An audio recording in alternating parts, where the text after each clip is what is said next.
Get in, loser. We're going podcasting. Rock on. You can unlock the door first. Maybe.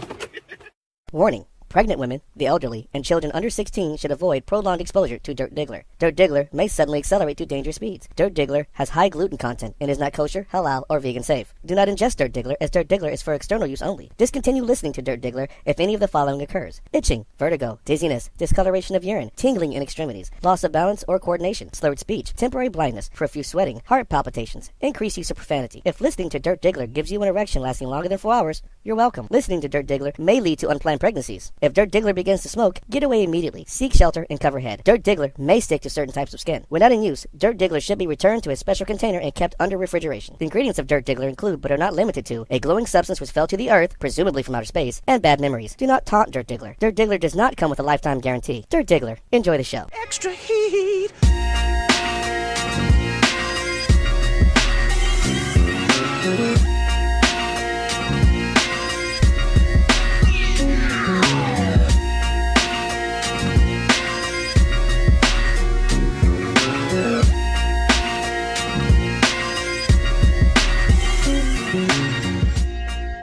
All right, what's going on? It is the Dirt Diggler, the dirtiest Diggler to ever Diggler for Dirt Cut Diggler. That's right. And That's with right. me in the studio, I have the illustrious, Kenny the Dork, the most unapologetically New England person you know. dialing in live from the West Coast, it's Ms. Gianni, the KC chick with LA branches. And coming live from Virginia, it's Brandon, and I am a Chicago kid. the Chicago Kid. All right, hey, so third time's a charm. Right. It's 2018. It's our first show of 2018. It's the first show of 2018 on Dirt Diggler's shitty sports show, right? So we had some audio difficulties for the first time, and then, we fucked it up again on Saturday before the games. And so it's Monday after the divisional round, and holy shit. What? Man, got some football to cover. Oh, hell no. Holy shit snap. I had to go and get sound bites just to reflect how everybody's feeling today about what happened over the weekend. Holy shit. Mind blown. Yeah, we're going to go over the details later on in the show, but fuck. So, but if I understand correctly, one of our hostess, Gianni, had a birthday recently. Hey Gianni, how was your birthday? It was good. Yeah? It was good. Did you partake in any adult beverages? I might have. You might have. I mean, It's possible. It would be reasonable to assume that you did. I mean, no judgment here. No judgment here. No, none at all. I mean, we're all Marines. Yeah, we're all Marines who celebrate our birthdays badly. Yeah. Yeah. I mean, I wasn't feeling any judgment. I just, I had a few. You had a few. Good. You enjoyed yourself. That's You had good. a good time, right? I did enjoy myself. And yes. folks took care of you and everything else that they're supposed to do when you're having a good time. Well, yeah, you can't drink with people unless you can trust people to take care of you. Yes. Yeah. You know what? See, Yes. when it feels that way, that's good. Concur. Yeah. It's nice to be able to not worry about all that shit because you got good folks with you, right? Right. Yeah. Exactly. Yeah. So happy belated to you, Gianni. Thank you very much. Glad you enjoyed yourself. You notice how I didn't ask how old she was because you never ask a lady how old she is. Never. Well, you I don't. mean, no, That's right. no, if you need to, you're probably doing it wrong. I'm just going to throw that out there. Like, if you have to ask, how old are you? You fucking leave the candy shop and go find yourself an adult. That's what I'm saying. You What? said leave the candy shop. I mean, shit, dude. If you're over here carting people, you have to make sure this person's legal. I'm just going to say that, maybe you need to, put the lid back in the candy jar and go find someone that's of your age. Just saying. I mean, that's how some dudes prefer their people. So what can you do? Well, not just dudes. How much older? This is true. Hold on. When did the First Lady of France, how old was she when she started messing around with her current husband, the President of France? Oh, good question. Yeah, she's 15 years older than him. She was 30, he was 15. What? Yes, it's Well. still, but everyone's like, oh, that's cool. No, it's fucking not. Emmanuel Macron. Yes, he's 15 years younger that's than his actually wife. kind of disgusting. That is, yeah. That's not okay. That's Yeah, not okay. I didn't know that. Pedophilia. It's hebephilia, but Yeah. yes. Oh, okay, my bad. It's, You got where I was going. No, it is. It's fucking. She needs to take her hand out of the damn, candy jar and fucking put the lid back on, and But hey, Got a little sweet on the young stuff, and yikes. If it was the other way around, folks would be like, "That's the grody motherfucker," and you know what? That would be a grody motherfucker, but she's a grody motherfucker too. So yikes. Yeah. Madonna's had a couple that were. I'm like, if they were legal, they were just barely. Like they should have been dating her daughter and not her. Seriously. Yeah. Seriously. Yeah. But hey, it is what it is. It is what it is. So first thing we're gonna do is I don't actually have a schedule laid out today, right? So we're gonna just dive into the script and cover it as we get to it. But I can tell you right now, we're gonna lead off with the NBA action. Right? So is Lonzo Ball worth the fucking headache that is the rest of his goddamn family based on what he's doing in LA at this point in his career? Is he really worth all that headache in LA? Gianni, you're a resident Lakers fan. You think Lonzo Ball is talented enough to where you have a father publicly throwing a coach under the bus constantly now, to where Magic's got to step up and say he's going to be patient? Yeah, I mean, I think Magic is going to be patient because I do think that Lonzo Ball, like when you look at his numbers, he's looking Jason Kiddish. He's looking like a lot of the young rookies that his numbers are matching up. And on the court, he's playing very well. And when he was out for 6 games with his shoulder injury, they actually lost all 6 games. So he has proven that he is a good facilitator. And he's only 20, so I think that his upside is really serious. And I think they know eventually, like, the mouthpiece can only be the mouthpiece for so long. He'll chill out eventually. But I got one thing to add on this. Gianni, what do you think of Reggie Miller's comments last week about how the best way to shut Lonzo up would be for Magic to say, look, if you don't cut it out, we're going to trade your kid to, like, Indiana, it was really bad too. I forget which team he threatened it with. Yeah. Okay. First, here's the thing. Reggie Miller is a shit. I don't like him as a commentator. I don't either. I never have. I like Cheryl. Awesome. I mean, Cheryl is. I will take Cheryl any day over Reggie. And I think her shot is probably better than his anyway. So. He's still trying to be like the little brother trying to beat his big sister. Ouch, that's 30 years later. Ow. Fucking ouch. Family wounds are ripped open at the reunion. Bing. Fuck that. Go for it. Fucking go but, ahead. Yeah, I mean, I still don't think it's fair because Lonzo has conducted himself, like a freaking choir boy. But, he can't control his father. And as Dirt and I have talked about, his father, is pretty much why he got drafted to the Lakers. I don't know that they would have given him as much of a look if, LeVar was not as big of a big mouth as he is. So, I mean, he has his good points and his bad points. But once again, as we talked about, he's very Richard Williams. He reminds me of Richard Williams when Serena and Venus were just getting into tennis, and that is a sport that you definitely don't want to be a big mouth in. Wow. And I think it kind of worked out for them. So I think, you can't say that he doesn't love his boys.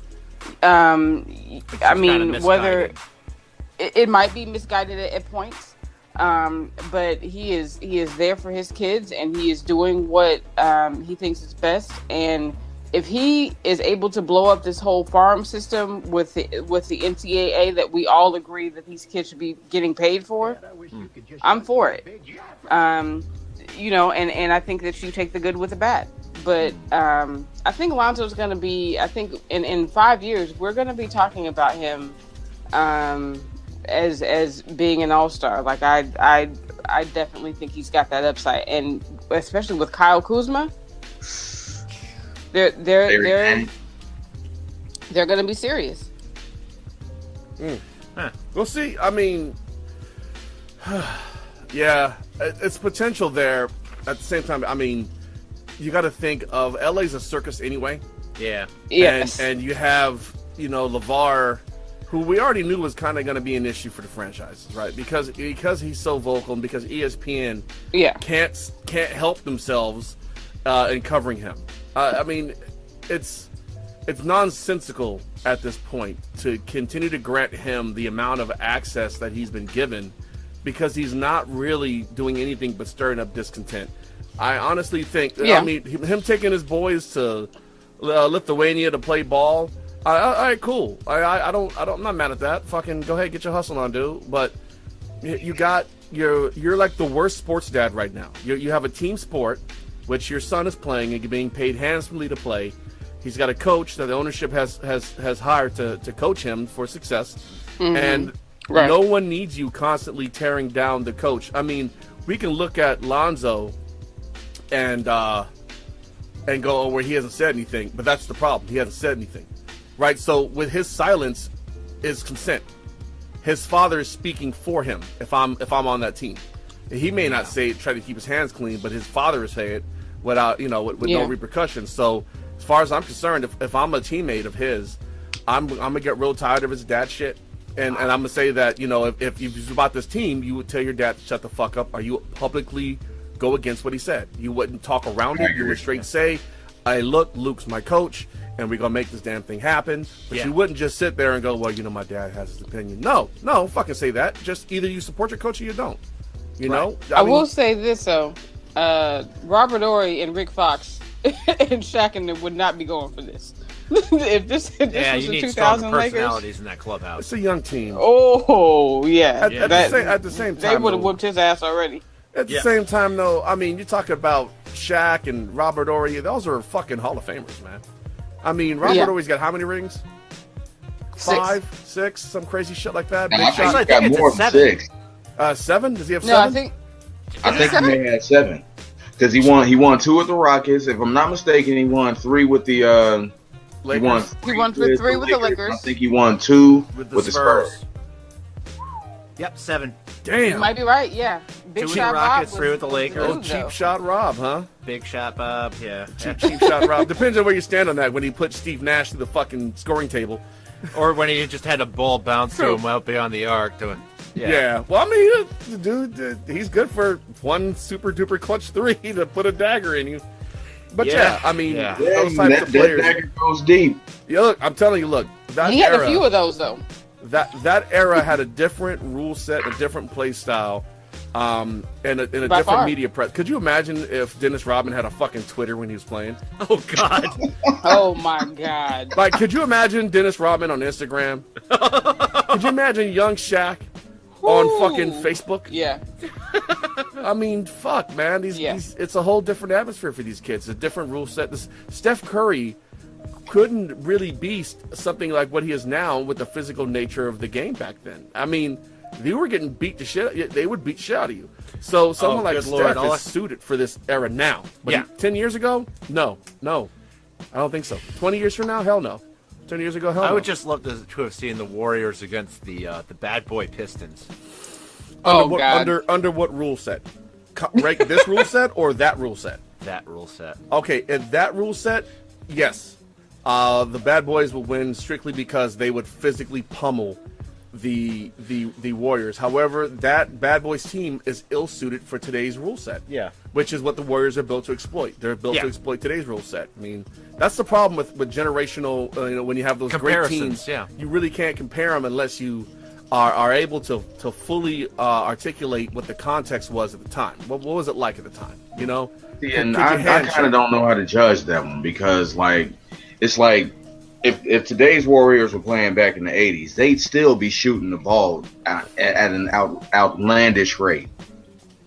Yeah, but made him like the Denver Nuggets of that era. No, see, here's the thing. Part of Steph's game is his ability to put on the floor and get to the rack. If he does that, and someone like Larry Johnson decapitates him, and he's down for 6 weeks. Or Bill Laimbeer, who's going to... Bill Laimbeer. Or Charles Barkley, or Vinny Oakley, Jones, or Grant, or any of these known big Alonzo men. Mourning. Lonzo fucking Mourning. I mean, these guys would kill you going baseline. Gratefully take that hard foul, playoff foul.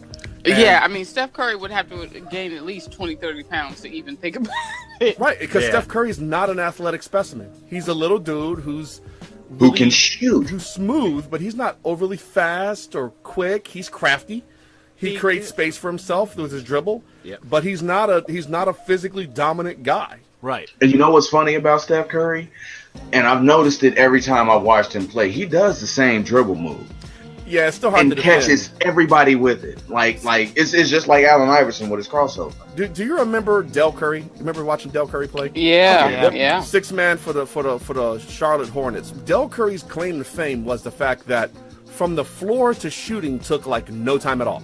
His shot was so quick. His son has somehow made that process even quicker.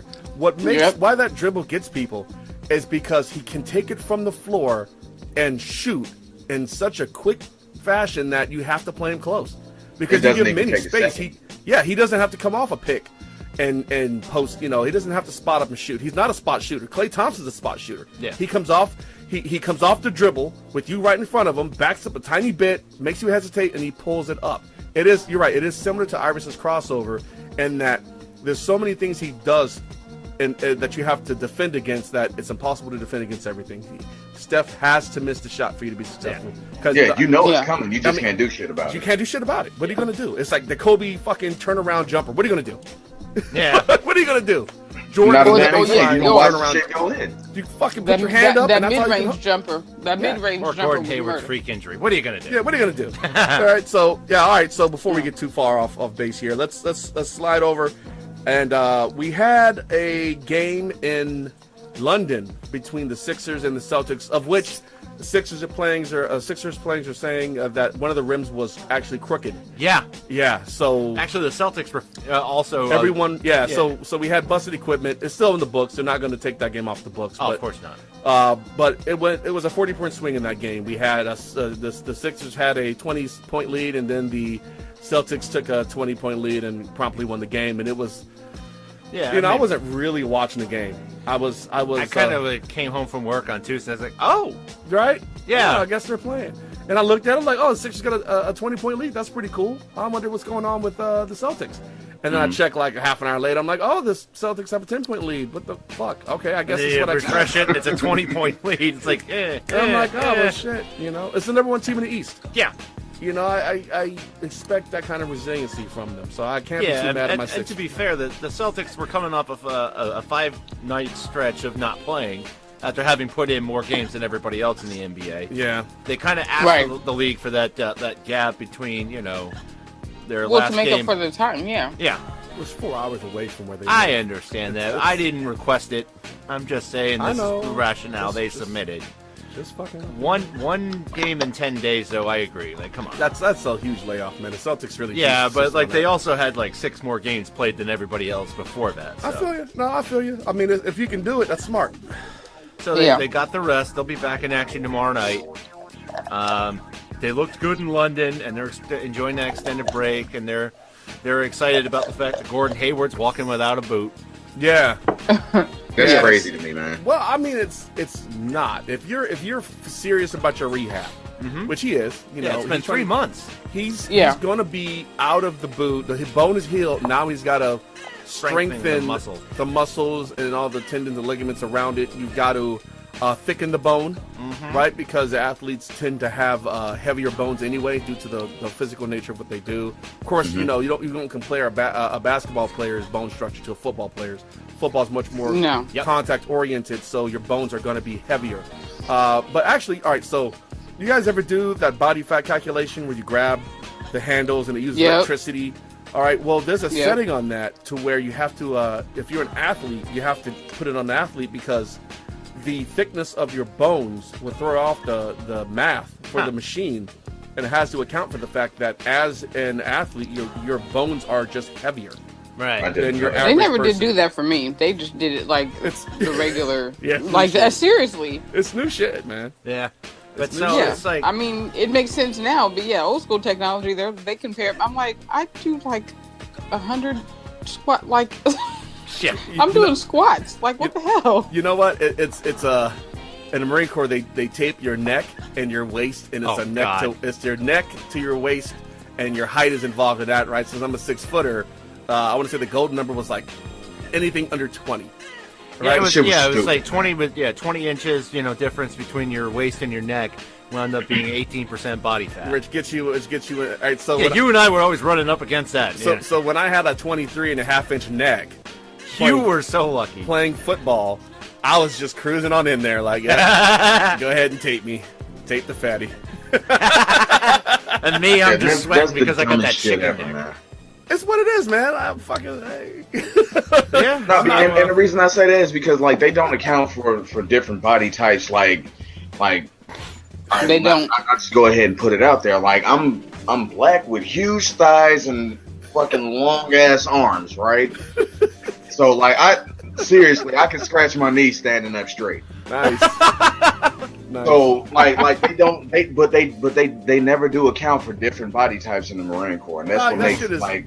It's all green. That shit is impossible, man. Yeah, that shit is impossible. Everybody's green in the Marine Corps. Yeah, that shit's impossible. I had the awkward pleasure of trying to tape females because I was the only staff NCO available, and I'm like, you got to tape them around the neck and the hips and the waist, and I'm trying to do it in a way that I don't goose them or anything. I'm just like, all right, I'm gonna do this over, and they were really cool about it. They got it. It was just, I don't want to. Like, yeah, like you don't want to make it awkward. I don't want to touch you like this. This seems wrong. There does not. Go ahead, Steph. I get it. I know you're not a perv. I'm like, I'm just trying to do my job here, man. Yeah. Well, it's the same thing with like having male doctors and shit. Yeah. Yeah.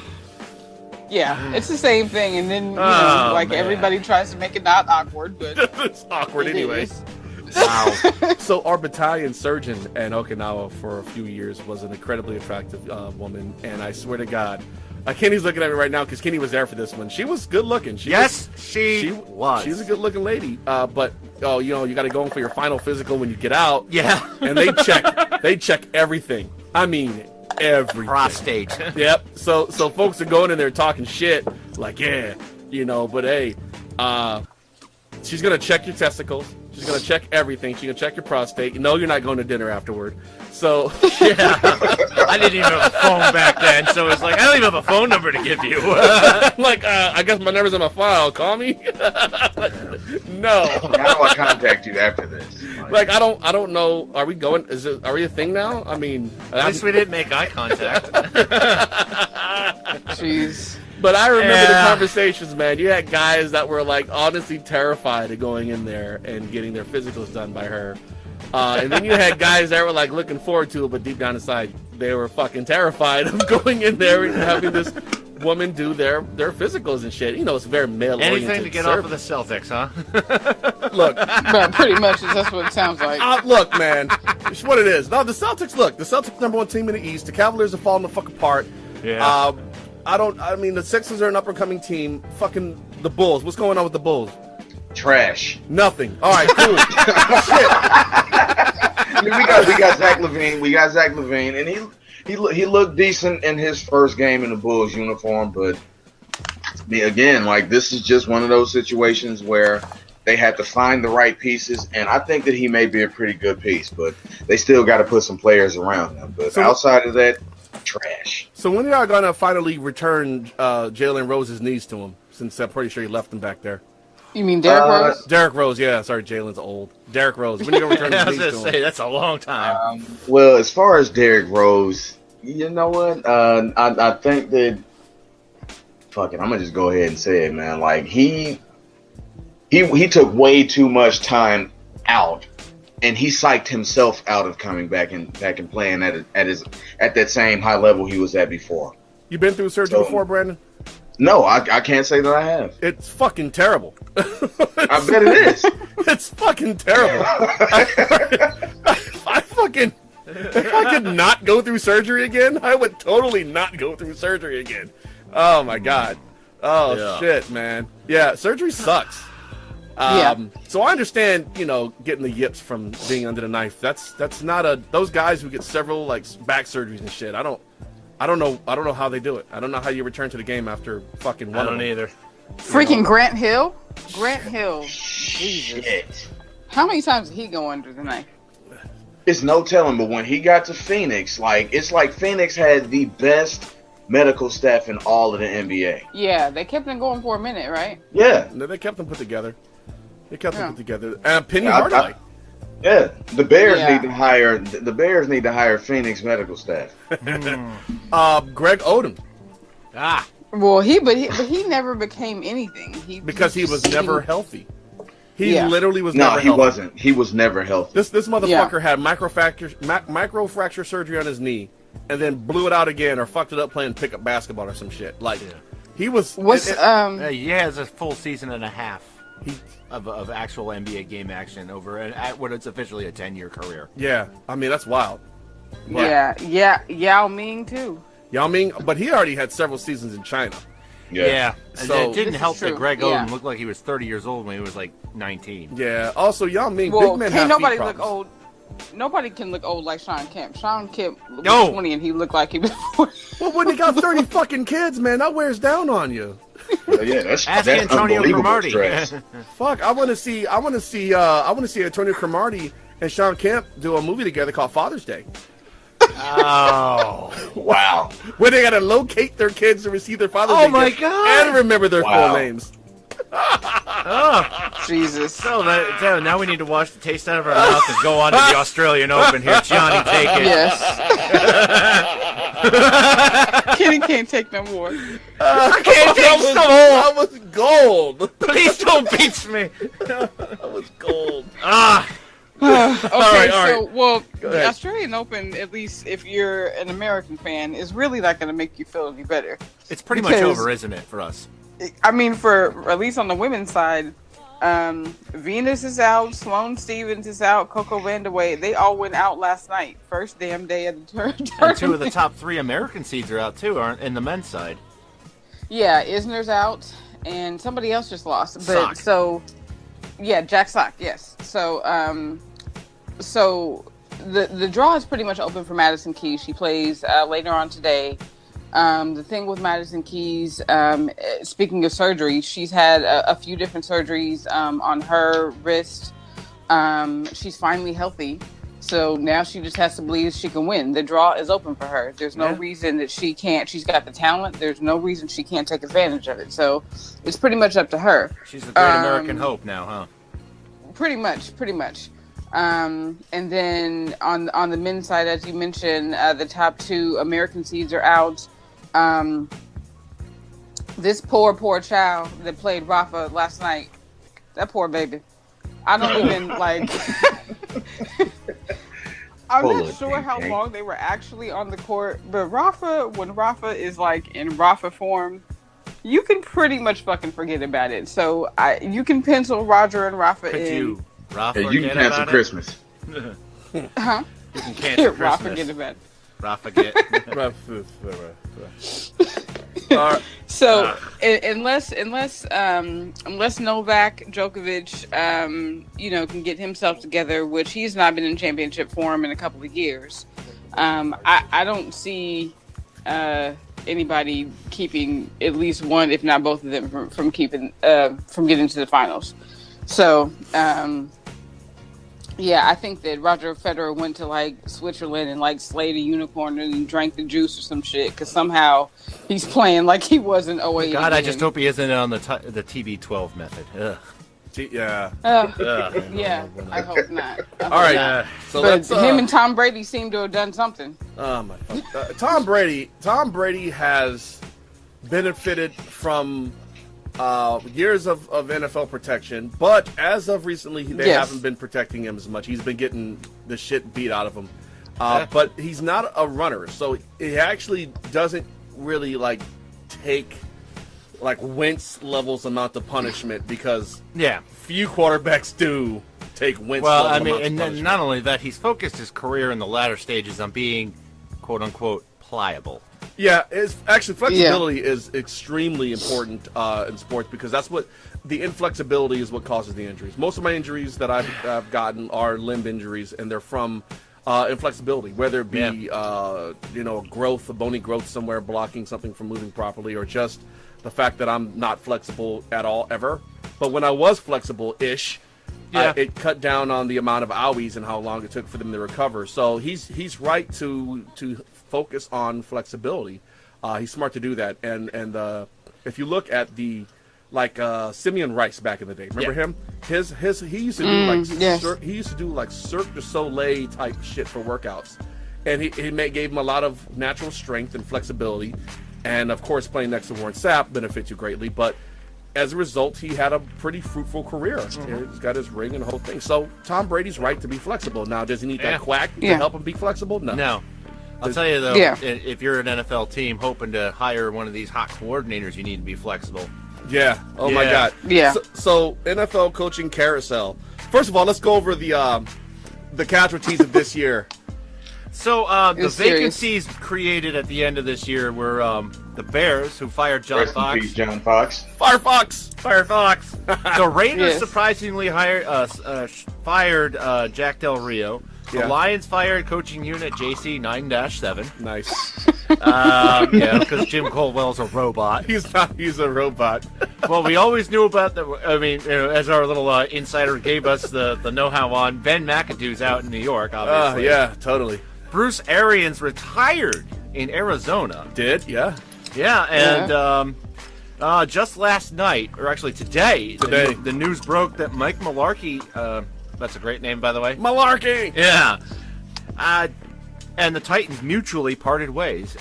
They were willing to do a contract extension for him. They wanted him to make sweeping changes on his coaching staff. He said, get the fuck out of here. And then they said, no, Mike, you get the fuck out of here. You get the fuck out of here. Fine, I'll get the fuck out of here.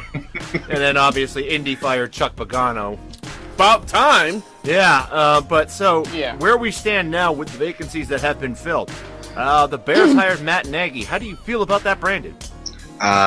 You know what? I feel pretty good about it, but the thing that I like most about his hire was that he was able to retain Vic Fangio. That's huge. Nice. That ensures defensive continuity while building a rapport with your quarterback. Because your defense is solid. Yeah. You got playmakers over there. Defense is solid. So, yeah, I like the Matt Nagy hire. I still think it's going to take a little bit of time for what he has to offer to translate through Trubisky and everything. But Trubisky's got to learn the offense. Yeah, he's got to learn that offense, and that's going to be the biggest growing pain. Also, we got to get some playmakers, man. Yeah, we got to get some receivers and some linemen. Honestly. I like I like the direction that we're trending in. So hopefully this all translates into some wins, and I'll be singing another tune within the next. All I'm going to say though about the Bears there, Brandon, is at least they didn't violate the Rooney Rule in hiring their coach. Yeah. I don't like those Raiders. Oakland totally did that by giving John Gruden a 10-year, $100 million contract, which is insane until you realize it's got a ton of out routes for the team in case he shits the bed because he hasn't coached in 10 years. Yeah. But they did shit on the Rooney Rule in hiring him. They shat on Jack Del Rio too. Which, for those who are intimate with the late Al Davis, he's got a few. Al Davis for looking like a fucking Sith Lord. He was actually very progressive, extraordinarily progressive. Yes, he was. He was not a rich old white guy. He hired the first black coach. He hired. He has females high up in his and he's like, oh, you got a girl? He's like, she's a fucking Raider. So for her, and she spoke about this. She goes, Al would be fucking livid. He said Al would be absolutely livid to see how this went down. This is not the Raider way. This is not how the Raiders have done business. But I mean, when you've got Lloyd Christmas running the show. Well, that's his son. and this is, I don't know, Lloyd had a better haircut. I know. It's Lloyd just looked a lot less like that? Hold on. Lloyd looked a lot less of a penis. Mark Davis looks literally like a penis. But he would say that, and when it comes to this John Gruden hire, he liked it a lot. Oh my God! But no, I'm almost in tears. Fuck, man. Al Davis was very progressive. He was always the voice. He was always a malcontent amongst the owners. He's the anti Jerry Jones. Yeah. He's the anti Dan Snyder. He's the anti McNair. Yeah. He's the anti who's that asshole who owned the Titans back in the day, who moved the Titans? Bud Adams, right? Yeah. He's the anti of those guys. He's I had to respect him once I understood his legacy fully. He did a lot to help change the culture of the NFL and make it a lot more diverse. To see them do this is an insult to his legacy. But they didn't do it until they weren't going to do it unless they knew they had John Gruden ready to take Jack Del Rio's place. And you know what? Satisfy the rule. They please. didn't. They made no. He was already hired before Rio was even out the door. Yeah. Del Rio's out of the door. So I mean, it's But then once they had the confirmation that he would take the job, that's when they moved on Del Rio. I'm not sure that if they didn't have the confirmation that Gruden was going to come aboard, they would not have fired Del Rio. I don't see this going well for them, honestly. They needed a big splash hire to go get them ready for that move to Vegas, and they think this is it. And hey, fine. No, you don't need a big splash hire. You need a smart hire. Yeah. All right, so let's look at the teams that we have, and right now that are in the playoffs. Right, you have the immortal Bill Belichick, right, and his system and his culture in New England. Right, they're literally always in the conference championship as he has foreseen it. Yes, you have Doug Peterson, who was called by Mike Lombardi the least qualified head coach he's seen in 30 fucking years. Hell of a quarterback. Yep, won his first playoff game. You have Doug Marrone in Jacksonville. Doug Marrone in Jacksonville. No one saw Jacksonville doing what they did. Well, see, but the thing is, this would have been Buffalo if he hadn't been unsure about the ownership situation. Hey, man, look, he had a good thing going in Buffalo. I was ready to be scared of his Bills. But he wasn't a splash hire. And then you have Zimmer, in Minnesota. Yep. And he's not really a big splash hire. Right. So like I said, you got to make a smart hire. Bringing back something old hat, a system that's been out of use for 10 years, that's 10 years behind everyone else. How many playoff games did he win after that Super Bowl? He won maybe 1 or 2, not a lot. He didn't win another playoff game. He didn't? It fell apart? Wow. They made the playoffs twice before he got fired in 08. I just don't see this working out well. That's like Gibbs was able to squeeze a little bit of life out of the Red Hawks, but I mean that was because they had. But you go back to something that's worked before, but just because it worked before, it doesn't usually pan out. Yeah, I don't. Yeah, I'm not. So I'm not high on the Raiders. I'm not high on the Raiders doing this either. I'm not high on the Raiders doing this. And he's going to lose a ton of players because he's going to demand that you abide by what he wants to do. Very much like Chip Kelly. Yeah. So he's going to lose a ton of fucking players. He should have gone to college. He should have gone to college. So moving along with the hires that have been made, while they can't make this official until the Patriots season is over, Schefter on ESPN was saying that they are calling other candidates to tell them that they're no longer in the running because they plan to hire Matt Patricia once the Patriots season is over. So the Patriots are going to lose their defensive coordinator, and it's more than likely they're going to lose their offensive coordinator too. Because the Giants, the Colts, and the Titans are all in the Josh McDaniels sweepstakes. Yeah, well, which I think the Titans will win. I would love to see, especially because he has inroads with the general manager there, who used to be a Patriots executive. Well, all right, so the Eagles coaching staff looks to be getting rated as well. They're looking at Schwartz for the Giants and Titans jobs. They're looking at the quarterback's coach, DeFlippo, to be a coordinator somewhere. Yep. They're looking to, they're poaching. Heck, Brian. The special teams coach is our special teams coach in New England could be going to Arizona to be the head coach. So the coaching staffs are, Houston went after our GM, Joe Douglas. Houston went after our GM. And we had to tell them no. I mean, so, this into the season could be a big shift. And, for me as an Eagles fan, it's a little bit more tenuous because Doug's new. Like Belichick he's been there forever, and it's something like this happened to him in 2004 after they won their third Super Bowl in 4 years. Both his coordinators left. There was a ton of uncertainty. He wound up promoting Eric Mangini to defensive coordinator that year. Yeah, and then I think McDaniels took over the offense from Charlie Weiss. Oh, Weiss did not do well. Weiss did not do well in college, folks. Yikes. But, his coordinators move on to greener pastures. Bill O'Brien is another example. I think Bill O'Brien's probably the only one that's been successful. Everyone else, Romeo Cornell, everyone else has... Nick Saban. And O'Brien just got a contract extension. Good for him. Yeah, well, because they don't want to stunt the growth of Deshaun Watson. He's a future. And actually, I have some questions about that since I got everyone on the line a little bit later on the show. Right. With regards to the quarterback class for the last few years. But so that's the carousel as it stands right now. We're happy to report, though, that the Patriots staff is going to get raided. It's going to get... look.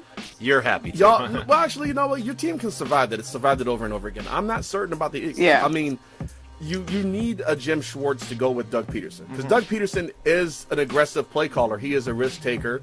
And he can do that because he's got a fucking great defense right there. Yep. He's got a great defensive coordinator that he's working with. This is Andy Reid and Jim Johnson now we're talking about. Pretty much. Well, the difference between Doug Peterson and Andy Reid is, one, he knows how challenges work. Two, he doesn't abandon the run. Yep. As those in Kansas City have learned. Sorry, Gianni. Andy Reid's biggest flaw was that he abandoned the run and he had really piss poor challenging and clock management. Doug Peterson doesn't seem to have those particular flaws. He's not perfect. Sometimes his aggression, fucks him over, but it's better to fucking try and fail than to fucking tap out and give up. So Yeah. I'm is not true. mad at that. I'm not mad at that. Yeah. Go for fourth and fucking one. Fucking go for it. Shit, go. Why aren't you going for it? So actually, we're going to talk about going for it on 4th and 1 when we talk about the games, because a certain team in Pennsylvania, not named the Eagles, could not make the right decision to save their lives on 4th and 1. But on 4th and 11, they were dynamic. Yeah, well. All right. So actually, that's The Hall of Fame class was announced. How do you guys feel beyond Ray Lewis, who to me is the only obvious lock? Yes. Moss, T.O. Moss, T.O., okay. Hopefully Dawkins. Hopefully I think Brian Dawkins should definitely get in there. Yeah, I think don't Urlacher see. should be in. How do we Also. feel about Isaac Bruce? I think he should be. I don't know if he's I first think- ballot. I don't think. No, I don't think he's first This isn't his ballot first either. time on the ballot. I think compared to the bodies of work that Randy Moss redefined the position, and Mm-hmm. T.O. was right there along with Yeah. T.O. There hadn't been a receiver like T.O. since David Boston, and David Boston was juicing so hard. I mean, this guy was such a physically dominant receiver. Yeah. I mean, Worked his ass off. Moss was tall and lithe and extremely fast, and he just ran right by you. But T.O. Yeah, well, he was a deep deep threat. deep threat. Yeah, but T.O. would catch a short out route, stiff arm your safety, And take that shit to the house. and be gone. Yeah. T.O. was more of a possession receiver. He was, but he was also a home run hitter because you can hit him. He was fast enough to.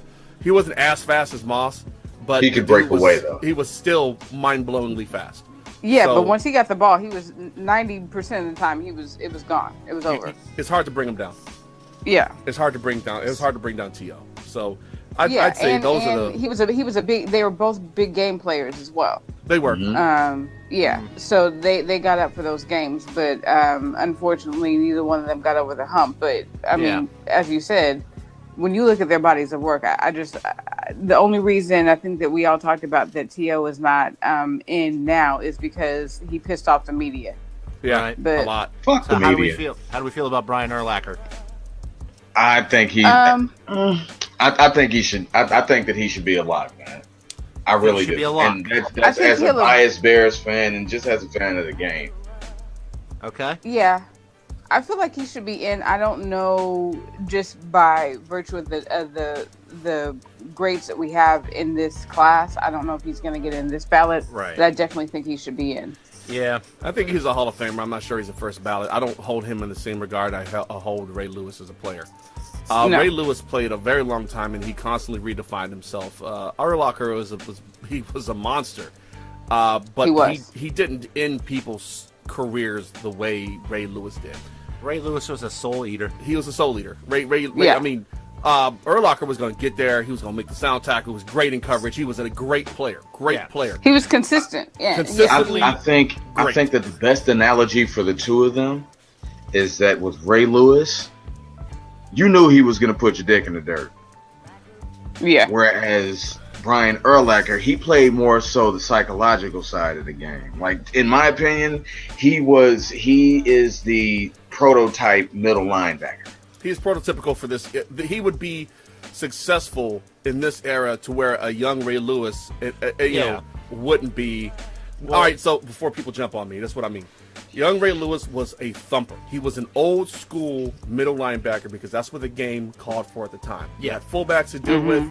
The fullbacks an endangered species now. You got H-backs now to where you've got tight ends going back there. The middle linebackers that do a lot more coverage. And I think Urlacher, being a safety in college, his ability to cover was amazing. And it really gave the Bears defense a lot of flexibility into how to do their packages because Real quick. yeah, Where'd he go to college? New Mexico, didn't he? There you go. New Mexico Lobos. That sounds right. Yeah. Yeah, New Mexico. He was safety. Yeah. And I it caught me off guard because I realized, I didn't know he was a safety. But yeah, he was a safety, and he transitioned into middle linebacker. Yeah. Of course, having Lance Briggs on the outside. And he had Rosie Colvin there early in his career. He was part of a good defense. Yeah. Just like Ray Lewis had Sever Goose up front, eating up blockers, don't let him make plays. That was the Ray Lewis Ravens. It always seemed like the staple of his teams was they were hawks on the defensive side. And yes, and they were Ray terrifying Lewis, in some cases. Ray Lewis had to lead the charge. He ran that defense. He was the spirit of that defense, which is why I say that his impact was greater than my memories of Ray Lewis are encapsulated in Patriot playoff home losses. 2012.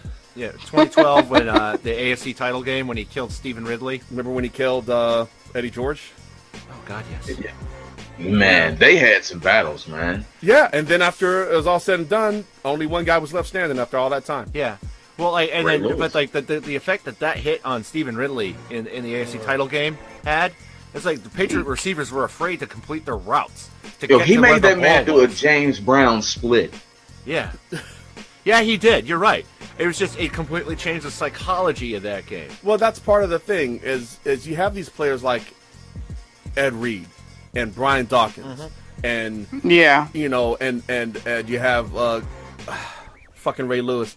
The way they played the game made you hesitant. Yeah. It made you if you're Tom Brady or you're Peyton Manning and you got Ed Reed back there in the defensive secondary, you aren't gonna just move him around. You sure aren't. He will play you just as easily as you think you're playing him, and he will bait you in. Yeah.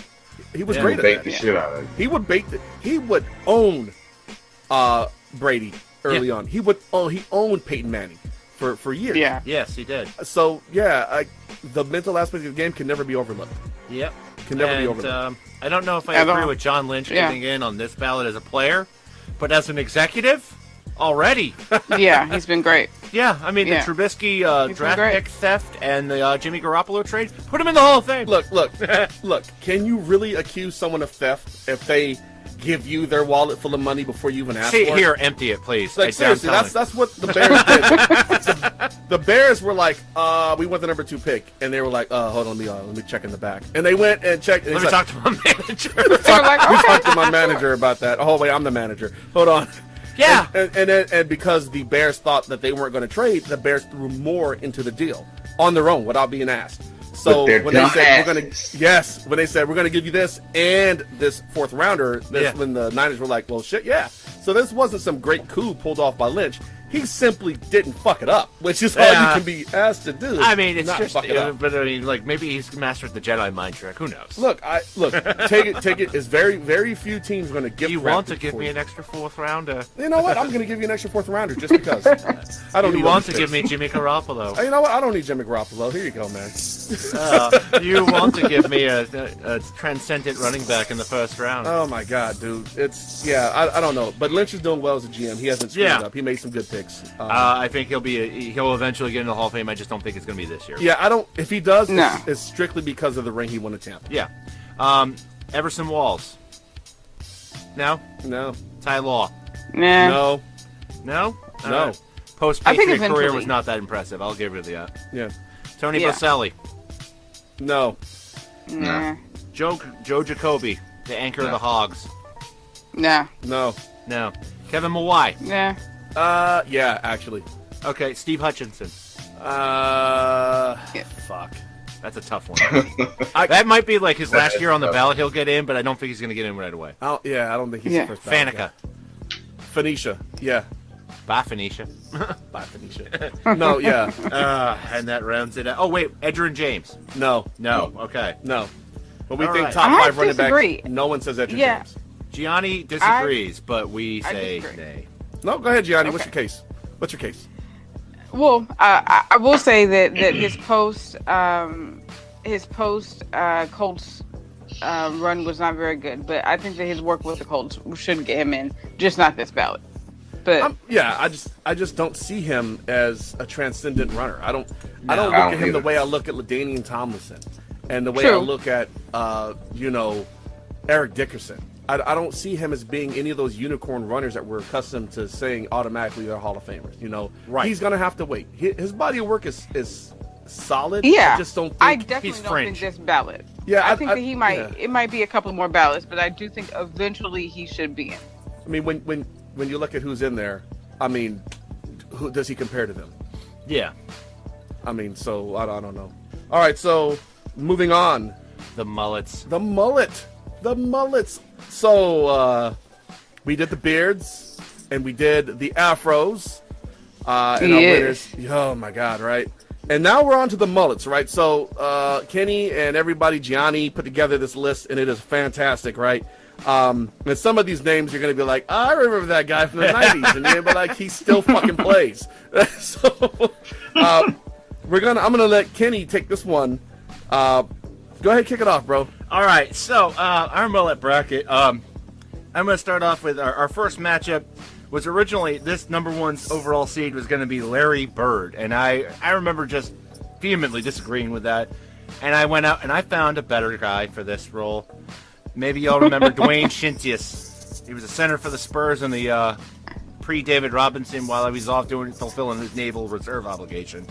Right. This guy just exemplifies mullet. And he's going to be taking on John Daly, who is the life of the party wherever the party may be, in the golf game.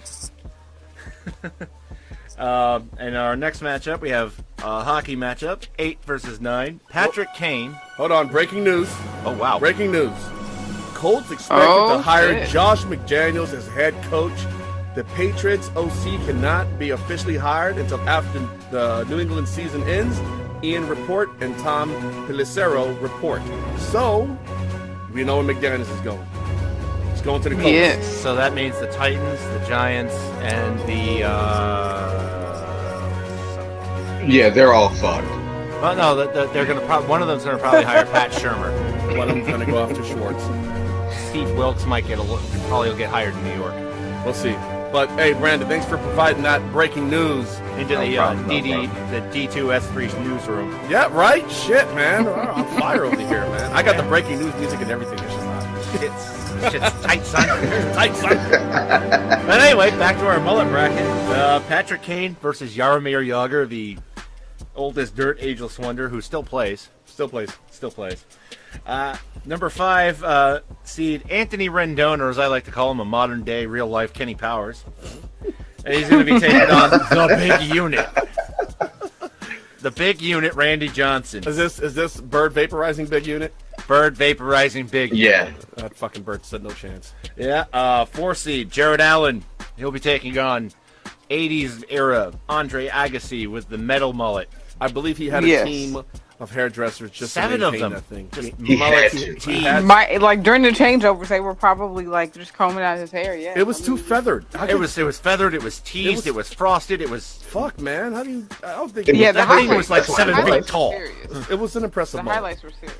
It was Yeah. an impressive. It was impressive. And our number 6 seed, the owner of the dirty mullet, Chris Long, and a great humanitarian, might I add. Awesome guy.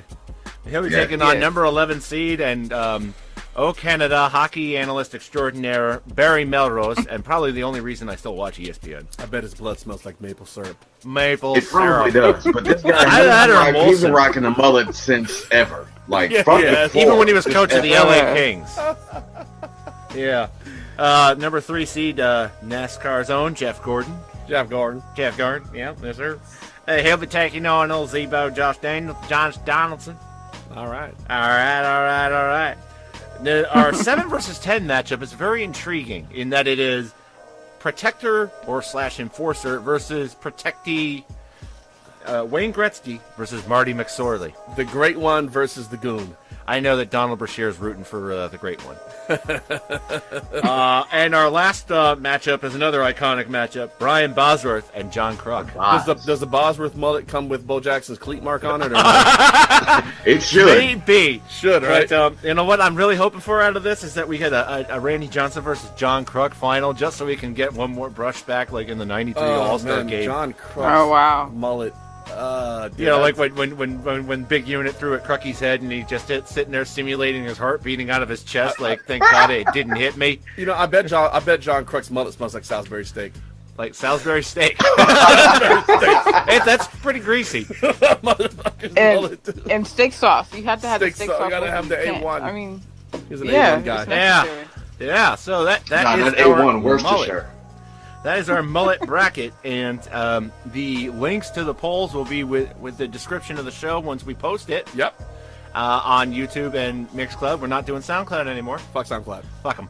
Right in the pooper. Wow. Yeah. Wow. That's yeah. pretty descriptive. All right, With so a mace. let's get into let's get into what happened in the divisional round of the NFL Wow. playoffs. Oh my God! So I mean, nothing happened. What are you talking about? Can we do a collective holy shit? collective. Holy shit! Oh my God! So, yeah, and with our division rounds, we have our dinner pairings. Our dinner pairings. Yes. So Tennessee, we have the Prince's Hot Chicken at New England, which is represented by Newport Vineyards Bellevue Blush. Chosen specifically because, that damn Nashville hot chicken is good, and it's going to make your face blush, so why not pair that with a wine that's blush? Also, has anyone had the Tennessee, the Nashville Hot Chicken? Yes.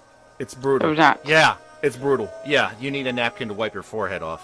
And don't be one of those guys like, I gotta go to the bathroom and don't wash your hands first. That's how tragedies you might happen. be screwed. That's how tragedies happen. Yeah. Actually, no, there's no might in that yet. You're done. You're done. You're gonna be having a Straight to fire! like doctor, it pees. It burns. Yeah. It burns all the time. Okay. But so this game was played on Saturday, and the score we was. watched it together, and we stopped early. Look, the Patriots took a hold of the Titans and shook the life out of them. They strangled them. It was really bad, and it resulted in Malarkey getting fired pretty much. Kenny thinks it's because they got wore out so bad, but I'm thinking you don't go into Foxborough and with the offense that you have and not get your ass whooped, because eventually they're going to find out how to defeat your defense. Yeah, they just felt like Mariota was regressing, and they needed to change things up, unfortunately. I agree. Malarkey wasn't the answer. He hadn't been the answer in Jacksonville or Buffalo before, so what made anybody think this was it? But out of the 4 games that were played this weekend, this was by far the least exciting. Yeah, and I like it that way. Yeah, I know Patriots fans. Kenny was like, once we're up by 28, I feel comfortable. And I'm like, dude, what the fuck, man? I have seen a team blow a 25-point lead in real life. Yes, I know. We're going to go over that. I know. Yeah, and that team played at your house. It did, and we'll talk about it. Hold on. Let's get into the Jacksonville game, though, because this one, if for that one Jags fan, Ulysses Cortez, the one Jags fan that I know, you've got to be enjoying where you are right now. You're at a game. You won a game that no one thought you had any business winning except for you. So I'm impressed that you know a Jags fan. I personally don't know. I know a Jags fan. Like seriously, I was out watching this game in public yesterday. The Green Turtle, bar full of Steeler, half Ravens. But you wouldn't know that they were Raven fans at first because they were just trolling. They were cheering for the Jags. Yeah, because fuck the Steelers. Fuck the Steelers. If you're a Ratbirds fan. Yeah, or whatever. Personally, I was conflicted on who to root for. Giant meteor. I mean, seriously, can we just get a buy into the Super Bowl, please? Yeah, all right, but Jacksonville is represented by Engine 15 Brewing Company, Frito Pie. Yum, yum. And the Pittsburgh Narcisse Winery Cabernet Sauvignon. Which sounds really good. Good cab sound. Yes. I mean, if you're going to overlook your opponent and forecast that you will beat the Patriots in Haiti or in hell or wherever they play the damn game, because it's not going to be played till next year in Pittsburgh. You idiot. Yeah, Mike Mitchell is just saying, you idiot. Say they basically echoed the entire Steelers locker room. They were looking ahead to New England. This tells you how much space they rent in the Steelers' head. Right, so the game was decided 45-42, but let's be real, the Jaguars jumped in their asses. Yeah, they were 21 immediately in the second quarter. Yeah. And the Steelers looked like they forgot they had to play a game first before they played the Patriots. Yeah, they were making travel arrangements to Foxborough. And I honestly don't understand how, a team with this much experience can overlook a team that didn't just beat them, but whooped their asses during the regular season. Yeah. It was like how many picks did Big Ben score that game? 5. Wow, that was in unison. Yes. To New England. 5 picks out of Big Ben that first game, and they totally overlooked this team. And, they felt a certain kind of way about it, and Jalen Ramsey, being the sassy shit talker he is such a sassy shit talker. Oh my God, so he's sassy. such a bitch. Oh my God, he's such a bitch. But he ran his jibs. I mean, the whole team was running their jibs. Calais Campbell, They all were of them. loud. Yeah, like Calais Campbell was bragging that he predicted the score. And he did. He actually did. He did. Really good. He did. And I mean, so they have the right. I feel they should talk shit. Yeah. They if you're the Jacksonville Jaguars, They should talk shit about Pittsburgh, yeah. but they shouldn't guarantee a Super Bowl victory yet. Well, I mean, No. Jalen Ramsey did. They're not used to being in this position. I know. So- And they're caught up in the moment. They're excited. I get it. And that's why I don't take it as a sign of disrespect so much as confidence. That's what it is. They've got the top defense in the NFL right now. You know, and besides which, if you are the New England Patriots and you need bulletin board material this late in the season, really, what are you doing? So in these playoffs, we have the number 1 overall defense, the number 3 overall defense, the number 4 overall defense, and the number 5 overall defense. I want to say, I think aren't the Patriots number 5 Overall, at the end of the season. They're number 5. I think so, because the only team that has a I'll top 5 fact check it. defense that didn't make it was San Diego. But Philly's number 4, so I think the Vikings are either 2 or 3. But yeah, you have 3. All the teams have elite defenses. 2 of the teams have backup quarterbacks that used to play for Jeff Fisher as their fucking top guy right now. You have Blake Garbage Can Bortles and Tom Brady. There's only one elite. There's only one elite quarterback left in the playoffs, and that's Tom Brady. Yeah. that's crazy. That's fucking crazy. But the defenses are so stacked, and honestly, might not matter. I mean, fuck, man, these defenses are great. The Jags have the best passing defense. The Eagles got the best running defense. The Vikings are right in the middle of all that, and the Patriots are right there too. I mean, this is a pretty interesting looking. I'm interested. I'm interested in these championships here.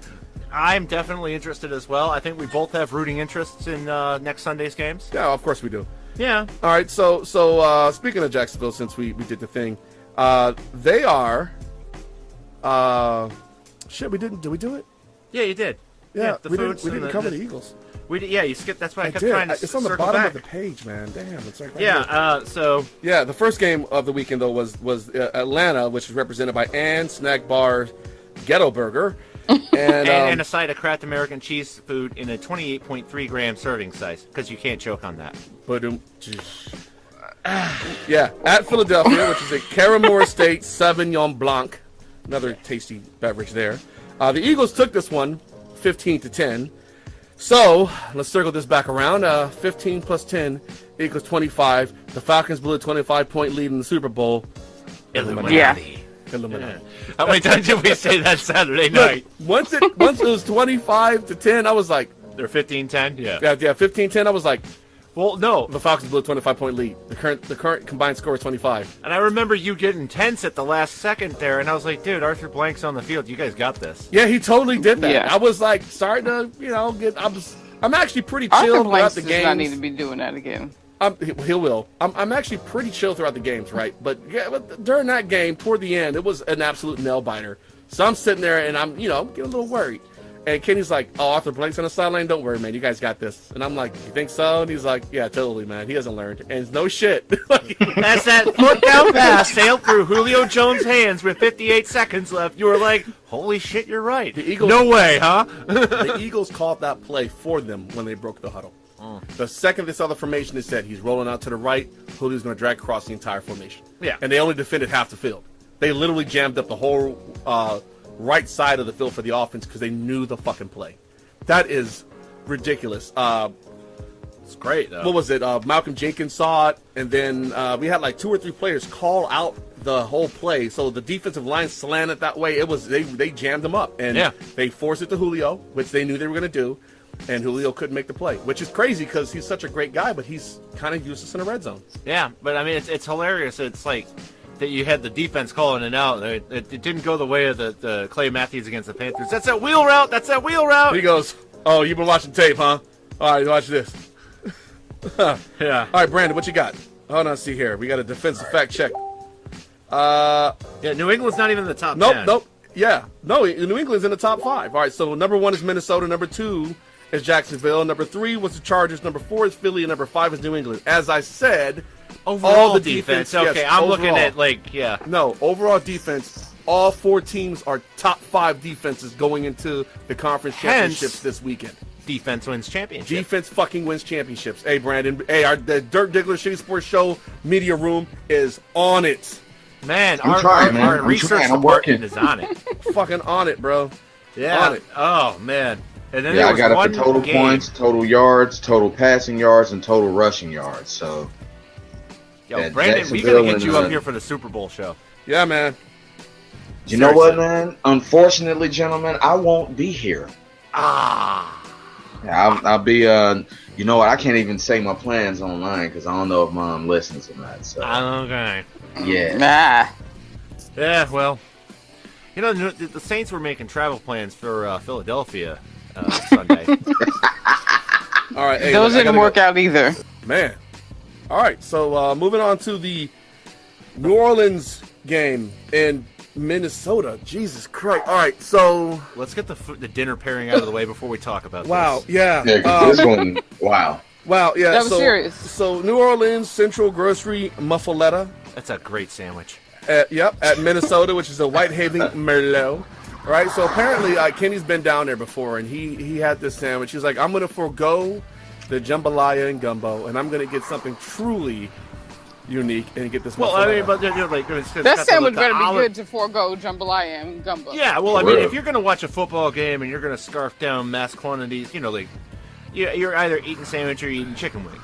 You know, and this thing has like 4 different types of meat. You got like ham, cheese. You know, you've got capicola, you've got mortadella, you've got the different types of cheese. Fail me right now. You've got the olive salad spread there. It's like an olive relish. yeah. It's Yeah. delicious. And they sell it in either halves or quarters. You can't handle the full thing. Trust me. Yeah, I'm going to Yeah. take Kenny's word for it. Kenny's not a little guy, so. Yeah. But that sounds really good, man. Yeah, I love yeah. fucking muffaletta. I got a guy from New Orleans that I work with. I'm gonna ask him about that shit Yeah. and see what he's got to say. First, I'm gonna make fun of him for this game. And Well, then, dude, and then, like, you know, I can't handle the end of this game. all right. So Crazy. I don't So- think anyone can handle that shit. all right. So Minnesota Yes. jumps out and they get a 17-point lead at the half. Right. Yeah. New Orleans not even on the board. Yeah, which we all knew was Right. So we New knew Orleans was not scored. going to hold. We knew New Orleans was going to come back. New Orleans scored just as many points in the first half of that playoff game as the Cowboys have scored the entire playoffs. Oh. Just wrong. Just wrong. Just not nice. I'm not okay. nice. I'm okay with that. Yeah, So, well, because cowboy tears are like what? like sweet, cool lemonade on a hot summer's day. Exactly. So all right. I've said it before and I'll say it again. Drew Brees doesn't choke. No. He doesn't choke in the playoffs. The moment's never too big. He Does is not. a fucking professional. I mean, you don't hear shit coming out of Yes. Drew Brees' camp. He's a boring human being who, honestly, once he retires, I don't know what the fuck he's going to do. He's going to break Peyton Manning's passing yards records next season. I surely hope so because that'll get him the amount of credit he deserves for what Yeah. he's done over his career. The guy's a first ballot Hall of Famer without Exactly. a doubt. Slam I Without a think dunk. he can Easily. break that within the first 4 or Half of the 5 season. games of the season. Yeah, first half Probably. of the Yeah, season. 1,945 yards to go. He is on the decline, so he doesn't have the arm strength he used to, but he can still make the throw. So, Yeah. so Minnesota jumps out, and I'm like, all right, let's see what Drew Brees can do. And Drew Brees orchestrates a comeback, but Yeah, they took the lead in the fourth quarter. like so many other times, the defense simply let him down. Right? Well, No, I'm gonna give it. Look, they exchanged field goals. Drew Brees was able to move the ball Yeah. on the top defense in the NFL. Yeah, All right, he was able to do that. He was able to bring him back from 17 points down. they overcame 2 interceptions by Breeze as well. Yep, and overcame 2 Yeah. turnovers by Breeze. He let him back, got him up. So there's nothing left for him to do. You've only Yeah. got less than 2 minutes left in the game. Yep, they traded field goals. They went from 20, it was 20 to 14. Then the Saints take a 21-20 lead, and they trade field goals. And 24-23, you've done all you can ask for. 35 seconds left. He's on the sideline now, right? Drew Yeah. Brees should be on the sideline feeling good about what he's able to do, right? Yeah. Then they let Minnesota get a couple, all right, little things here.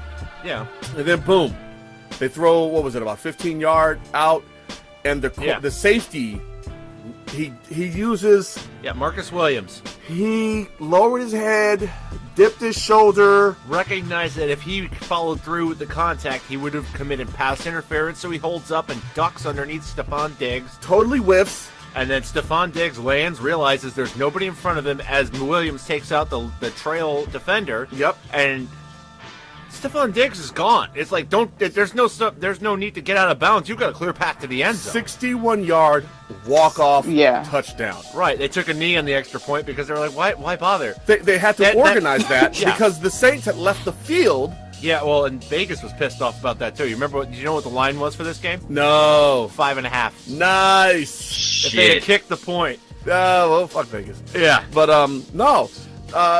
Like, the Saints, for going back out there, like, the punter who had gotten hurt earlier in the game was out there on the line for that last kneel down. I mean, having walked off the field already, losing the way you just did, that's got to sting. Yeah. That's going to sting a lot. So kudos to those Saints players for going out there and not making asses of themselves. I mean, that sucks. But, I mean, anytime Drew Brees is in the game, though, you got a chance. I mean, really, that is one young player making a bad decision one time and it absolutely ending their season. But nonetheless, he was on the defense. And the miracle story of Case Keenum continues on. Yeah, another miracle. Another Jeff Fisher cast off. Yeah. But not only that, but now Minnesota becomes the first team to qualify for the conference championship in the year that their stadium is hosting the Super Bowl. Yeah.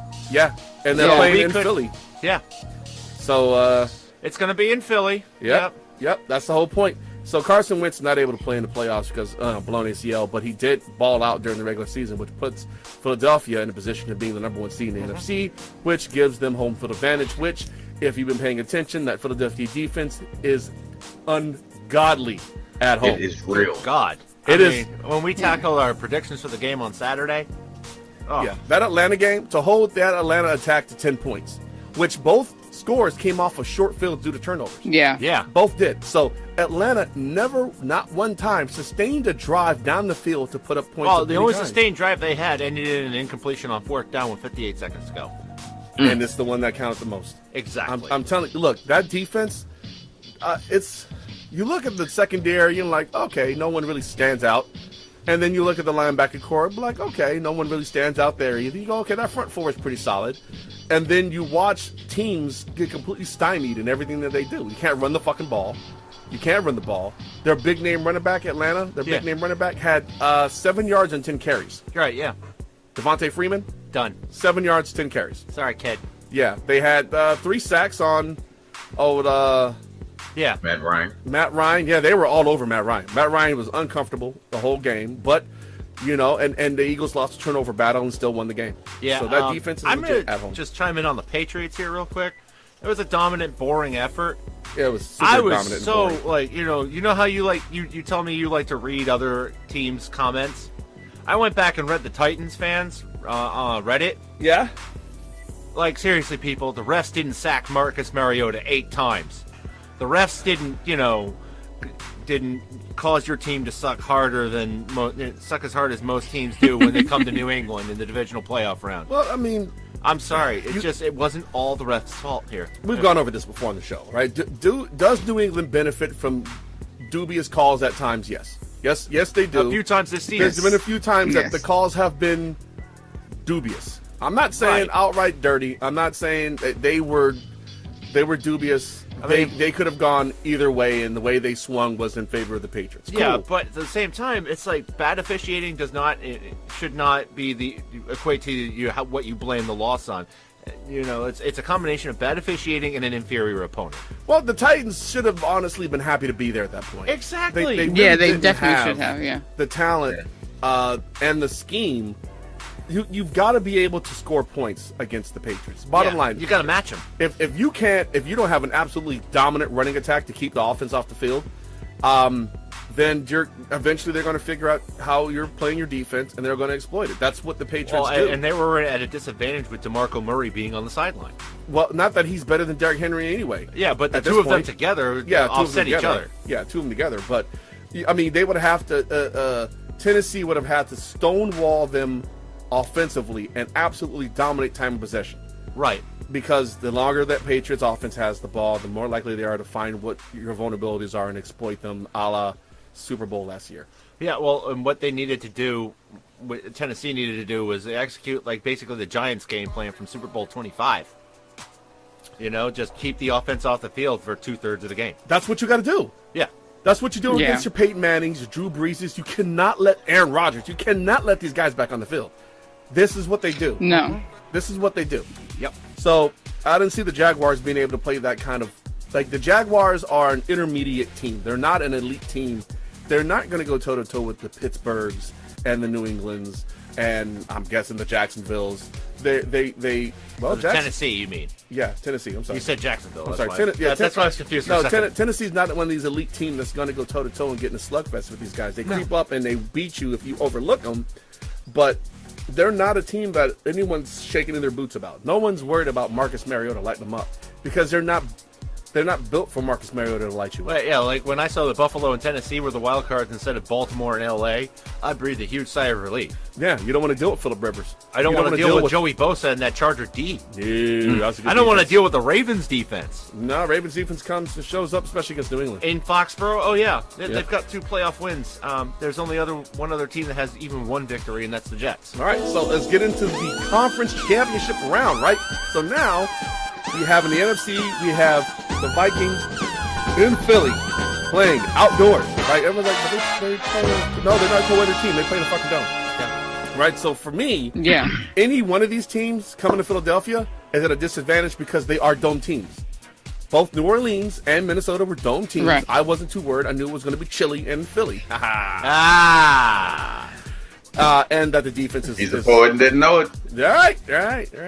And so I wasn't too concerned, but I did not want to see Breeze. Like I was, I definitely take Case Keenum over Drew Brees. I mean, Case Keenum's playing lights out this year, but he's not Drew Brees. No, exactly. No, yeah, he's not Drew Brees. Now he's made some, like I said, I'm not here to shit on Case Keenum. He's obviously, he's a consequence. He's good enough for what they have. By the way, game time forecast for right now on Sunday night. It's about a high of 53, cloudy, with a low of 39. But it'll be somewhat chilly. Not as cold as it was this weekend. Not as cold as it was this weekend. We'll see. It'll be some good, solid football weather. Yeah, whereas New England, it'll actually get down in the 30s. Yeah. So it also, up there in New England, you have the Jaguars coming to visit New England. God. In a game that... I would have rather played the Steelers. To be honest with you, yes, you would have. Well, I mean, let me list the reasons why. Ferocious defense. Mm-hmm. Solid running game, mediocre quarterback. Oh yeah, all under the tutelage of one Tom Coughlin. I don't want any part of that. Yeah, Patriots fans. I mean, if there's a kryptonite, it's fucking Tom Coughlin. Right? If there's a kryptonite, it's ferocious defensive lines and Tom Coughlin because Brady doesn't escape pressure. Yeah, the Jags remind me of the 07 Giants. Yes. No, seriously, Young Eli Manning and Blake Bortles probably have a very similar stat line. Yeah. I mean, they're both terrible, absolutely terrible at times. Then there's games like this last weekend. And then the playoffs, they come alive. Like, playoff Eli was a completely different animal. Yeah, but I can't say playoff Eli and playoff Bortles with this. I mean, Bortles had like 76 rushing yards the week prior and 75 passing yards. 88 and 87. Something like that. It's ridiculous. Yeah, I know. Like you put together this week's passing yardage line with last week's, and Blake Bortles has barely 300 yards. Yeah, see, Eli was putting up 300 yards per game. So Eli was a much more prolific passer, but what they did was they didn't make the mistakes. Yeah, exactly. They forced the Steelers to make the mistakes, and they did that because the Steelers were too busy looking ahead. Has Blake Bortles committed a turnover in the playoffs yet? No, he hasn't. All right, like, wow. Seriously, I've been waiting for him to Bortles it up for the last 2 games, and he has yet to Bortles. And he is not. Here's another one. Like they had the unspectacular win in Florida. Yeah. They upset one of the 2 premier teams, which, if you remember, the Giants went into Dallas after an unspectacular win in Tampa Bay, and they upset the Cowboys. Then they went into Green Bay. And they shocked the pack. Yeah. So in 07. And I'm just like, God, no. Upstart teams, man. No. Coughlin is Coughlin in your head. he's Well, not only that, but Doug Marrone. Like I said, like if Doug Marrone had stayed on board as the Bills coach and not resigned after the the uncertainty in the ownership group in late 14, early 15, yeah. I was scared with what that man was going to be able to do. Like he would, all right, Buffalo would have won a division championship by now if he had stayed on board in Buffalo. You know what, man? I'm over here looking at this, and I got to say, without hesitation, that Bill Parcells has the most impressive coaching tree. Bill Walsh, maybe. No, because Walsh gave birth to Holmgren, and Holmgren's disciples haven't been anywhere near like Parcells. Belichick is a Parcells disciple, and there's several other prominent coaches that came from the Parcells tree. Sean Payton is a Parcells disciple. Yep. Mm-hmm. I mean, there's a lot of championships that hang off of the coaches that coach under Parcells. Yep. With Belichick being the most prolific, but these other guys aren't slouches. They're great coaches as well. And I look at Holmgren and I look at Andy Reid and other folks that came off that tree, and they've been really good coaches. Yeah. But Holmgren only won. Yeah, the one. Yeah. Right. So he beat the Patriots. If you're talking about an offensively innovative West Coast system, Holmgren coaches, but if you want an absolutely dominant, disciplined team, you go with Parcells' coaching tree. It's proven. Well, and Zimmer's a Parcells guy. Yep, Zimmer's a Parcells guy as well. So this is all this whole weekend here. It's Parcells and Holmgren. As a matter of fact, now that I think about it, both Sean Payton and Mike Zimmer, they were on the same coaching staff in Dallas. Yeah, with Bill Parcells. With Bill Parcells, yeah. That's what I'm saying. Like, yeah, they're both Parcells disciples. So you got Zimmer on one side coming up against what is it? And Andy Reid, Holmgren, with Doug Peterson. Yep. And then the rest are all Parcells disciples. Marrone's not. Marrone's who did he train under? Is he a Holmgren guy? Because it's really only one of two at this juncture. Now I got to look that up. All right. Well, while you're looking that up, so the meal pairings at this point are all right. Jacksonville is a dark chocolate brownie, with New England as the Cape Cod Riesling. Riesling? I don't know. Riesling. And for Minnesota is a chocolate mousse to be paired with a Philadelphia Sauterne. Yeah. Yes. So, hey, look, I'm way too excited about this coming up weekend. I really am. I mean, I know we slogged through 17 weeks of shitty football for the most part as fans. For those of us that were watching. And we actually had a couple of shitty playoff games, but the games that were good were holy shit good. Holy shit snacks. Yeah. I think I woke my house up when Minnesota scored that walk-off touchdown. I was like, what? Fucking just won the game. Holy shit. Oh, my God. Yeah, and I mean, me as a Patriots fan, it's like, I'm on autopilot until championship weekend. Yeah. And then it's like, let's do this now. All yeah, right. Yeah, I think So Dirk Diggler's going to have a Super Bowl party if the Eagles make it, and only the people who are on the show get invited. Haha, listeners. Sucks to be you. Sucks to be you, listeners. Right. All right, so let's go on to the shitty beer of the week.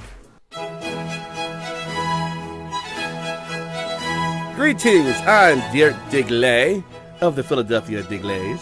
And I'm Kenneth Dorksworth of the Connecticut Dorksworth.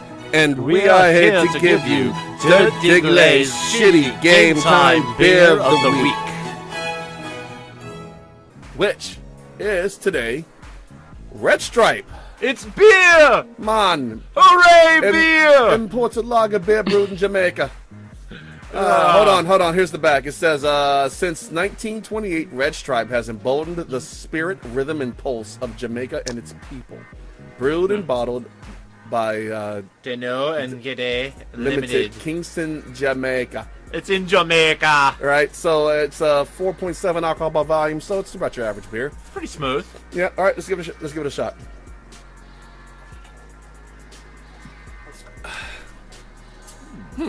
So, all right. I would say if I was to compare this to one of the more well-known beers, I'd put it with the MGD. It's pronounced. It's still somewhat clean on the palate, but it's not a distraction. It's an enjoyable beer. It's an enjoyable lager. You know, I'm not a big fan of lagers, but this is solid. Yeah. And so I guess would I drink this during the game? I would drink this during the game. Yes. Yeah. What about you, Kenny? I would Might definitely have to drink check this that during out. the game. It's a very smooth, it's not a very ostentatious beer, shall we say? It doesn't command your attention. It's something like, oh well, I'm drinking beer. Yeah, I'm eating beer, whatever. Yeah, I'm consuming. I'm eating. beer. I was eating that bean dip that you were calling me about yesterday. That bean dip was so good, man. Oh yeah. I'll my- make sure I bring that to the Super Bowl party if Yes, if please. it's a Pats Eagles theme. Well, yeah, that's what I'm anticipating, to be honest with you. But Jaguar fan out there, that one guy talking to you, the New England fan base is not looking forward to playing this game at all. They know that Jacksonville could pitch an upset. There's way too much history and mythos in this one. Well, yeah, I mean, Yeah. to say nothing about, Belichick has lost Super Bowls to Coughlin, but New England has his playoff history with Jacksonville, shockingly enough. Yeah, but that's a long time ago. I know, but they did play in the AC Championship game way back in 1996. When Yeah. Belichick was the coach of the No, Parcells. Parcells was the coach, but Belichick was the defensive coordinator. Coughlin was the head coach for of the Jags. Yes. And they did win that game Yep. in Foxborough. Yep. After Jacksonville had taken out the primary threat to the Patriots. And Green Bay played against the Panthers. No, Green Bay Huh? trounced the Patriots. No. Oh, For and they own conference. the other conference. Yeah, team. because both expansion teams made it to their conference Yeah. championships Yeah, it the was same crazy. year. That was wild. Yeah, we were then- thinking then- about having an expansion super. That's when they bought all that talent, like Kevin Green, and they basically purchased all these old guys off the free agent market for one last push, and they almost made it. I don't know who was coaching Panthers. Dom back then. Capers. Dom Capers? Who just got fired as the defensive coordinator in Green Bay, no less. No, being under old Beeve would do that to you. Yeah, well, everybody but Beeve got fired in Green Bay. That sucks. So all right, Yeah, because Beeve should have gotten fired. look up in the sky, in the clouds, you can see it. Ah, Yeah, there it is. it's time for the shitty hot takes. Holy super shitty indefensible hot takes, Diggler. What are we gonna do now? Gianni, Dork, to the take mobile. Okay, hold on. I guess I just gotta get this started. Hold on. It takes a minute. It's kind of old. All right. Really? All right. I think. All right. I think we're good. I think we're good to go. I think we're good to go. All right. Well, we bring you. We're not the takes you want, but we're the takes you deserve. Yeah. Yeah. All right, so I got my hot take here, right? And so like I said, we did the show Saturday, and we had to scuttle it. So I'm gonna revamp it a little bit and give it to you again. All right. Nick Foles wins Super Bowl MVP and kicks off a quarterback controversy in Philly. They ain't replacing Carson Wentz, you fool. Dude, I didn't say they were, but it's gonna be a controversy. Man, get on the L train and put your motherfucking head back down, dummy. Dude, look. Get out of here with that. As you know, God's second son, Carson Wentz, went down with a Don't knee mention injury fucking Jacksonville. after throwing a miraculous touchdown. Fucking hate Jacksonville. Fucking hate Jacksonville. Why did it have to be Jacksonville? Fucking Jacksonville. Why do you got me sitting next to Jacksonville? Why you got me sitting next to Nick Foles' little brother over here? So Fitzy, one of the Patriots guys on Twitter, has a YouTube account where he does NFL fan therapy. Oh my God. And it is funny. I swear, I've never seen a depiction of an Eagles fan so absolutely spot on. Dude, the guy just gets NFL fan base. He really, it's not like He's this, one of those in-tune fans. He really was. I mean, yeah, he's a New England homer, but Yeah. his depiction of the other fan bases is pretty spot on. So Yeah. we'll send you guys the links for you to see them, and they're fucking funny. Oh my God. They're funny as shit. But all right, Dork, what do you have for your takes? Well, I'm still pretty pissed off that ESPN decided to hire an American fiction writer named Seth Wickersham to publish another work of sophistry in regards to the my beloved Patriots, and just to drum up controversy and get people talking about them in a boring week of wild card games. Shame on you, ESPN. Shame on you. And I'm not the only one. Most of New England's pretty upset about it too. And as punishment for harboring the bastion of yellow sports journalism known as ESPN, the other New England states are going to caucus together, and they're going to kick Connecticut out and tell it to, go be part of New York or something. Yeah, makes sense. Because they're tired of it. I'm good with that. Although if we really want to get technical, the only reason that ESPN hasn't been kicked out of Connecticut is because Governor Malloy has offended every other industry in the state, and they're just hurting. They need them to keep the economic numbers up. If you're depending on ESPN, you're in bad shape. Well, they're more dependent on Electric Boat and Pratt and Whitney, but they need ESPN too. No, okay. All right. So Gianni, do you have a take for this week? My take is that since this poor child, Marcus Williams, missed this tackle, he's gonna have to go on a spiritual journey with Thich Nhat Hanh and I don't know, some other spiritual leaders to find his way back, because that's soul destroying. We're talking about a trek through the Himalayas to find the mystical realm known as Kunlun. Is he going to become the Iron Fist? Are we talking Australia walkabout spiritual? Oh, could be. Read by Ayers Rock? Yeah. Ayers Rock, yeah. He's going to have to go to Wakanda. He's going to have to go to... Wow. Oh, my God. Speaking of Wakanda, have you heard that... Basically, what was it? One of the liberal news agencies has offered $300 if you asked about the U.S. relations with Wakanda. Yeah, if you asked Trump with a straight face about Wakandan relations with the U.S. Oh my God, that's great! God, I so want this to happen. I do too. I do too. I really do. By the way, we are a month away from Black Panther. Yes, we are. Yes, we are. Can't wait. Brandon, bring forth your takes. Are y'all ready for this shit? I am. I'm sitting down and everything. Yeah, I'm ready. Gianni, are you ready? We ready. What's up? All right. My shitty hot take is that this will be the end of LeBron James' career this season. Whoa. However, it's not the end of his NBA. It's not the end of his career in basketball. He'll just be done with the NBA. He'll be going over to Lithuania to play basketball with the Ball Boys next season. Wow, if they have their own private train, that would literally be the L train. Yeah. Wow. Yeah. So you got LeVar. You got LeVar. LeBron. Wow. That was good. I like that one. That was pretty good, actually. That was nice. Wow. The L train. I was like, wait a minute. What the L train? Lamar, LaMelo, LeAngelo, yeah, Lonzo. Yes. Lonzo. That's the L train. Whoa, wow! I see what you did there. Yeah. Wow. See what you did there. See, sometimes the shitty hot take is by itself, but when it coalesces with the parts of the show, Yeah, it just becomes something greater than it actually was. I'm all about shitty hot takery. I had to make this shit so far fetched. Like, if it actually happened, I think I'd go ahead and just quit my job and go into some type of. I'm sure ESPN would hire. I don't even fucking know. Yeah, matter of fact, I think Fox Sports News would hire me. So They might. The worst feeling ever is when you record a show but you don't record a show, or it's fucked up. Like, that's like the worst. Yes. The second worst feeling about doing this is when your shitty hot take comes true, because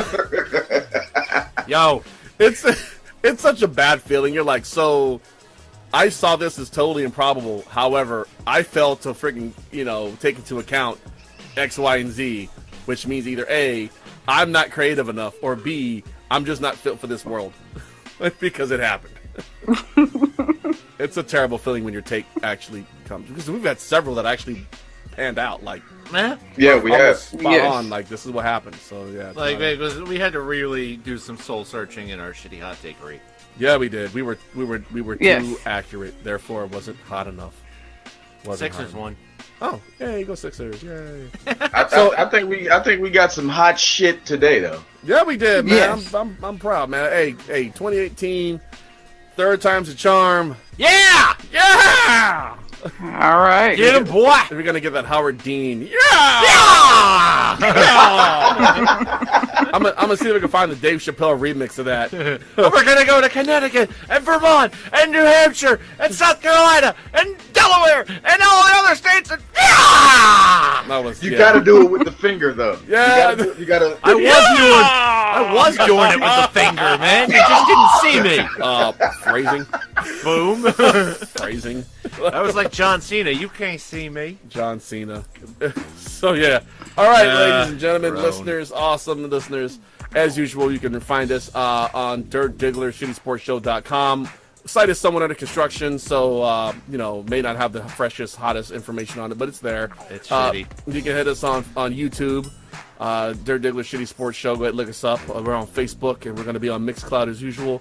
Tell a friend, and have that friend tell a friend, and so on until all your friends and their friends and their friends and their friends' friends And their know. friends' mom's mom. And their moms as well. Yeah, seriously, moms are a great network to have. Moms are a great network. They really Hi, are. Mom. They are. So tell them all about the show, man. We like to still get listeners, and if you want us to hawk your goods, go for it. We're all about that shit, all about that life. So, but hey, as usual at the closing, Yes. it's been real, it's been fun. It has been real fun. Dirt Diggler, The dork. And Gianni. And Brandon. out. Oot. Out.